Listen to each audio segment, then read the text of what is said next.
na nga mga chong, marami tayong basketball updates. Ang dahilan kung bakit absent si Maverick Ahanmisi sa exhibition game ng Barangay Ginebra. Barangay Ginebra, naka-jackpot dito sa isa nilang rookie na si Paul Garcia. Kagabi nga mga chong ay ang naging debut game ng bagong rebuild na lineup ng Barangay Ginebra. Nasubukan nga agad yung mga bagong players ni Coach Tim Cone, gaya nila Isaac Go, Ben Adamos, Stephen Holt, RJ Abarrientos, na agad na nakagawa ng malaking impact sa Barangay Ginebra, lalong-lalo na itong isa pa nilang rookie na hindi masyadong napapansin na si Paul Garcia. Isa nga ito sa mga bagong nadagdag sa lineup ng Barangay Ginebra. At nitong mga nakalipas na araw ay hindi nga siya napag-uusapan dahil mabibigat na pangalan nga yung kanyang nakasabay na pumasok sa kanyang koponan. Pero sa naging exhibition game ng Barangay Ginebra kontra sa P-League champion ay nakapagpakita nga ng magandang performance ang nasabing Barangay Ginebra rookie at nakapagtala nga ito ng all-around performance na 7 points, 3 rebounds, at 5 assists. Grabe nga yung hustle at sipag na ipinakita nitong si Paul Garcia. At base sa kanyang naging debut game, ay maihahalin tulad nga natin ito sa MVP ng Barangay Ginebra na si Scottie Thompson. Nandoon ang kanyang energy, depensa, lalong-lalo na yung kanyang hustle sa laro. Nadagdag pa yung kanyang number 6 jersey, kaya naman karamihan sa Barangay Ginebra fans ay napagkakamalang si Scottie Thompson yung naglaro dahil may similarities talaga itong si Paul Garcia kay Scottie. Parang gusto talaga nitong patunayan na kung bibigyan siya ng kontrata ng Barangay Ginebra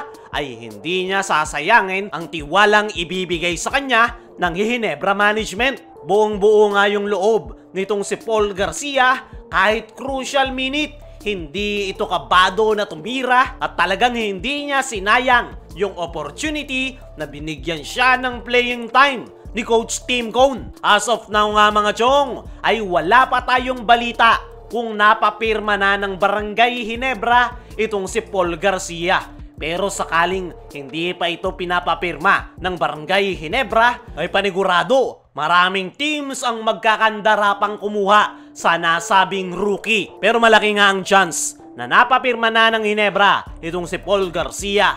Kilala natin ang SMC. Hindi nila laging binobroadcast ang kanilang pagpapapirma at depende na lang yan sa mga players. Para sa akin mga chong, sa ipinakitang performance nitong si Paul Garcia, ay mas deserving pa nito na maipasok ng Barangay Ginebra lineup kumpara sa ilan nilang mga players. Nandoon ang kanyang hustle, sipag, walang takot na makipagpisikalan, may similarities ang laro kay Scottie at meron ding outside shooting. Malaki nga ang potensyal ng nasabing rookie at paniguradong nakita rin yan ni Coach Tim Cone sa practice pa lang ng kanilang koponan dahil hindi naman yan bibigyan ng playing time ni Coach Tim Cone sa kanilang naging exhibition game kontra New Taipei Kings kung wala lang. Ang magiging problema na lang nitong si Paul Garcia ay kung paano siya makakasingit sa player rotation ni Coach Tim Cone. Kilala nga natin si Coach Tim, limitadong player lang ang kanyang ginagamit every game. At kung titingnan nga yung kasalukuyang lineup ng Ginebra, ay loaded na nga sila sa gwardya. Didepende na lang yan sa ipapakita nitong si Paul Garcia sa kanilang team practice. At sana lang talaga ay hindi masayang ang kanyang talent at mabigyan pa siya ng pagkakataon ni Coach Tim Cone na makapagpakitang gilas dahil malaki talaga ang kanyang potensyal. Kung si Paul Garcia ay nakapagpakita sa debut game ng Ginebra, bakit nga ba wala itong si Maverick Ahanmisi sa kanilang koponan? Ito nga si Maverick Ahanmisi mga chong ay absent sa naging exhibition game ng Barangay Ginebra kontra sa New Taipei Kings. Hindi nga rin ito kasamang lumipad ng Barangay Ginebra papuntang Macau. Hindi gaya nila Scottie Thompson at Jeremiah Gray na kahit injury ay present sa kanilang kupunan para suportahan ang Barangay Ginebra. Pero iba itong si Maverick Ahan Misi.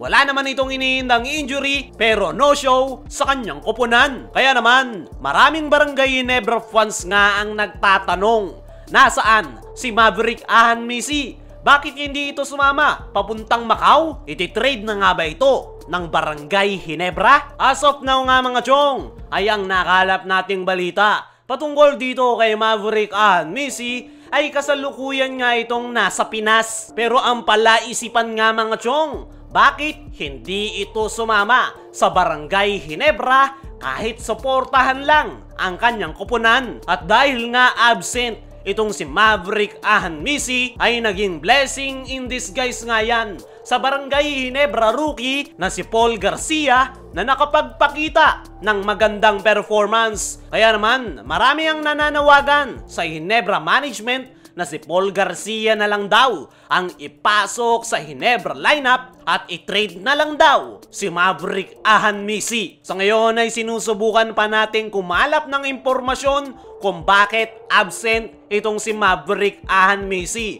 Dahil hanggang sa ngayon, palaisipan kung bakit absent at no-show ito sa kanyang koponan. Possible na talagang hindi lang siya pumunta para magpahinga o hindi naman kaya itine-trade na siya ng Barangay Ginebra gaya ng mga rumor na kumakalat. Pero only time will tell at tingnan na lang natin kung ano ang mangyayari dito kay Maverick Ahan Misi.